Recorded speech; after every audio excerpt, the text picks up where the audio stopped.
Hello and welcome to a special edition of the Troutman Pepper Consumer Finance Podcast, where we discuss all things driving litigation and enforcement actions in the world of auto finance.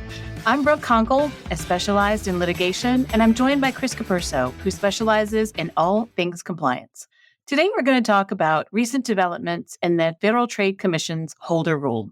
Now, the holder rule has been around since the 1970s and is a staple of consumer finance contracts.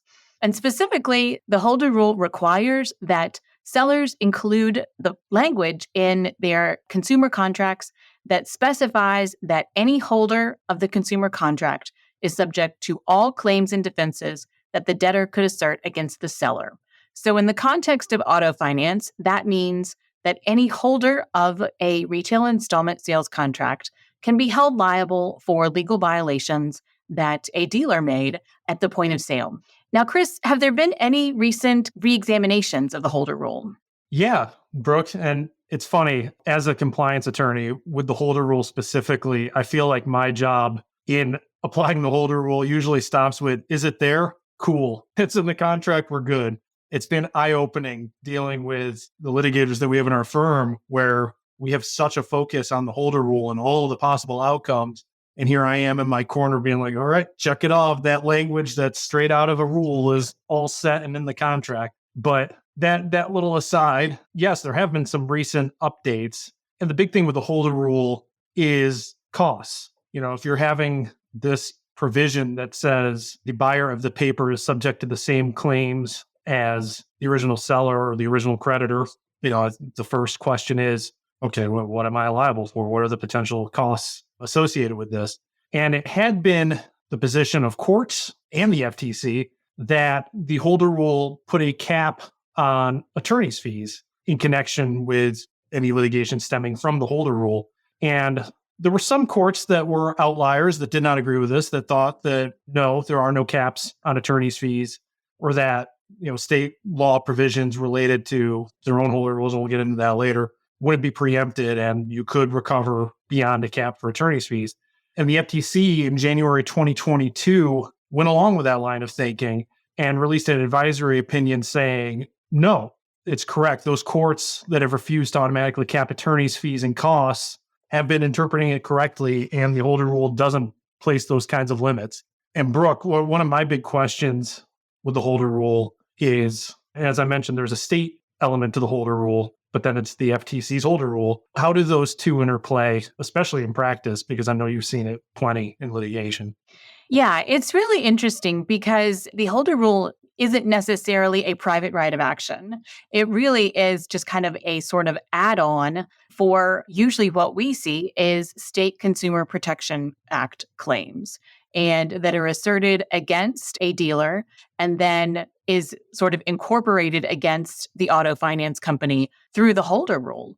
And Chris, you're exactly right. The FTC really injected this sort of uncertainty into what had been kind of a well understood understanding, really, of the holder rule. And the language that I mentioned earlier about the holder is subject to all of the defenses. The one line that I didn't mention is the one that really has been the subject of all the uncertainty. And that language, recovery hereunder by the debtor shall not exceed amounts paid by the debtor hereunder. And what's really interesting is that in 2022, the FTC quietly issued a letter opinion that really kind of put this understanding on its head.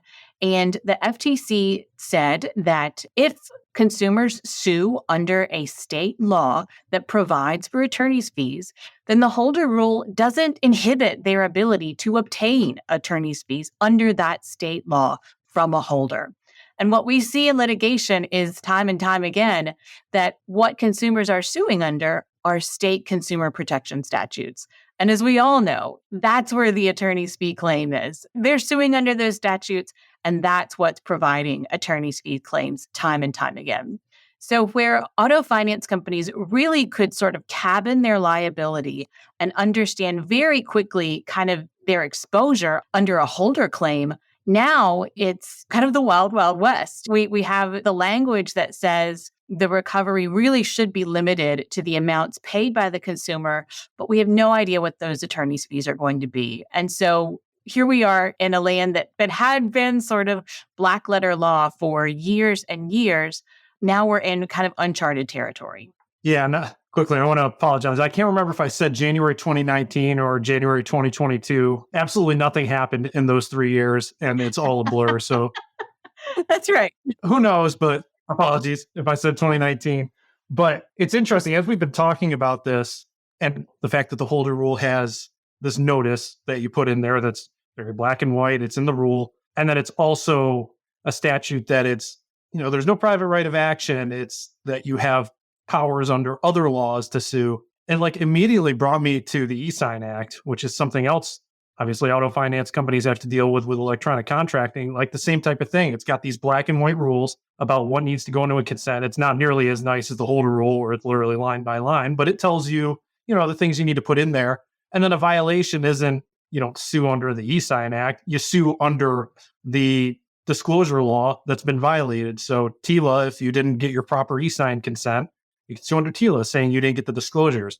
That's an interesting kind of comparison that I hadn't really put together until we've just been talking about it. But I was curious, as the purely compliance person, I'm not going to be seen in court unless there's been a horrible, horrible mistake. But my biggest question is, what are the typical types of claims that you see kind of arising out of the holder rule against finance companies or any other assignees of credit contracts? Yeah, in most cases, it's going to be those state consumer protection acts where a consumer comes in and says, something happened at the point of sale, whether it's a bait and switch, whether it's misrepresentations, anything like that happened at the point of sale. And suddenly I, consumer, am burdened with this contract where I'm paying on this vehicle, I'm paying the interest, and the deal was not done properly. That's where we see these type of claims being brought against the dealer and then the auto finance company incorporated through the holder rule.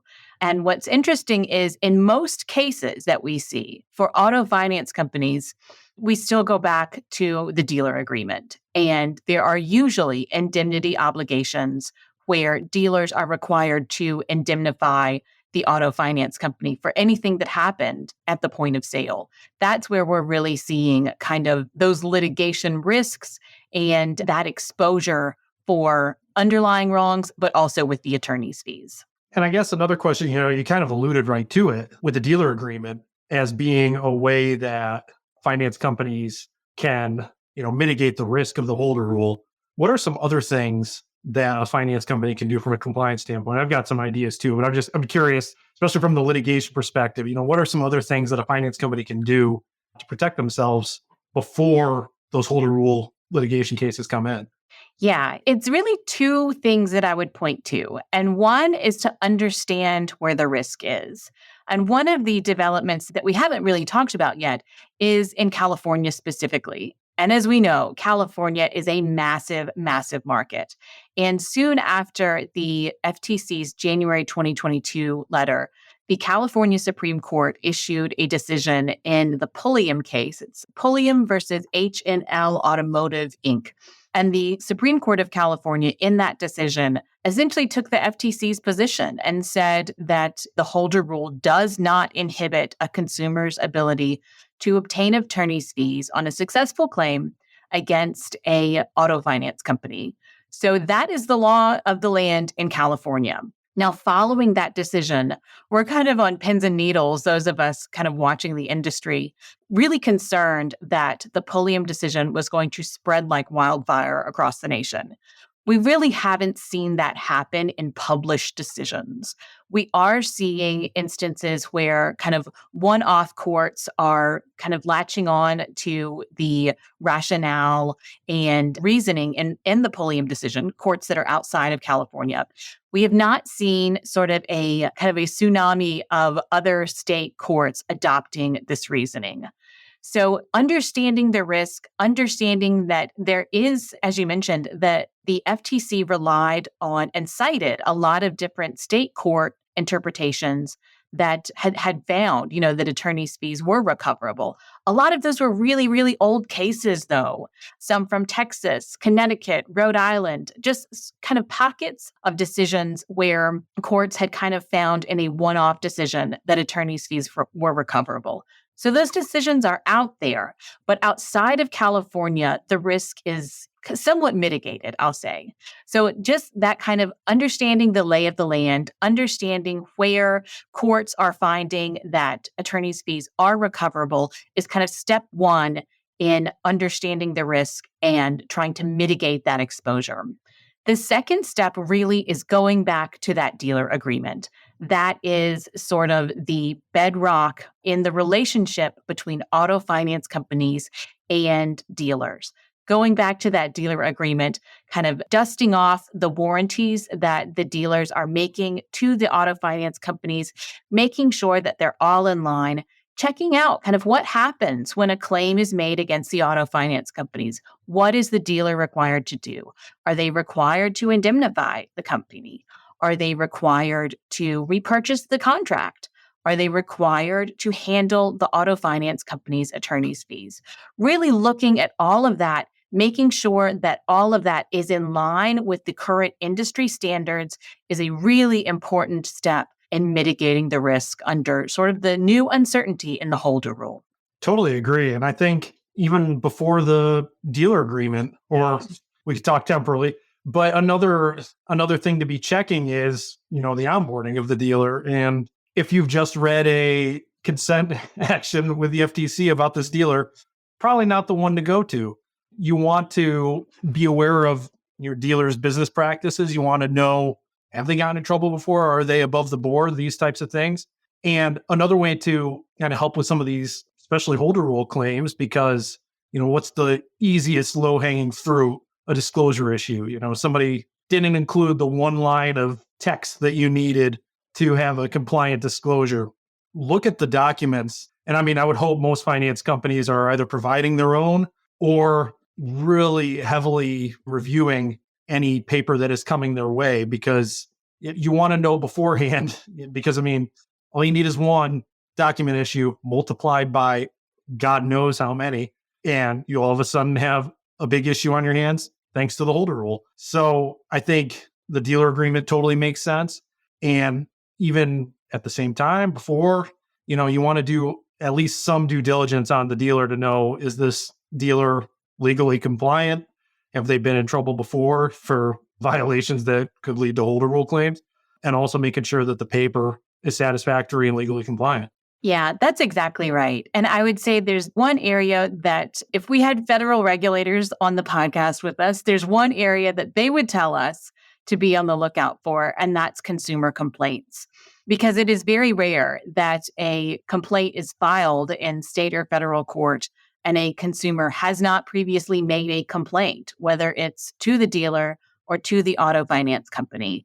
So that really is kind of the first line of defense in kind of risk management, is kind of intake of those complaints, figuring out, is there one dealer in particular who's getting more complaints than any other? Maybe we look at kind of what's going on there. That is one kind of specific step that the federal regulators in particular would look at as a major, major step to really kind of mitigating risk. That's a great point. Anybody who listened to our podcast about the CFPB complaint response report, we were talking, this is a great opportunity to the extent, it's obviously not great. Somebody's complaining, but you take the positives. This is a great opportunity to understand where we may have something that we can fix or something that we can do better. In this case, it's even better because it's not about you. It's about somebody you're going to be potentially doing business with.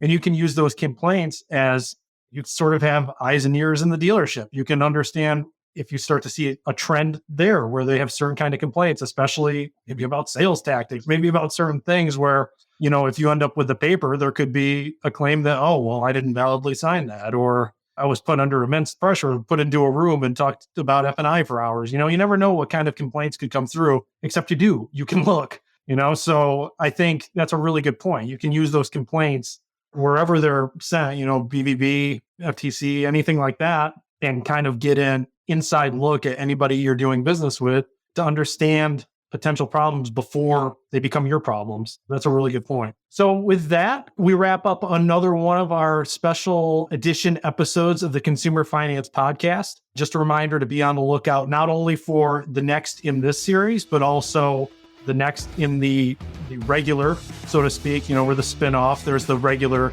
CFS podcast, but also the other podcast that Troutman Pepper has out there. And until next time, signing off.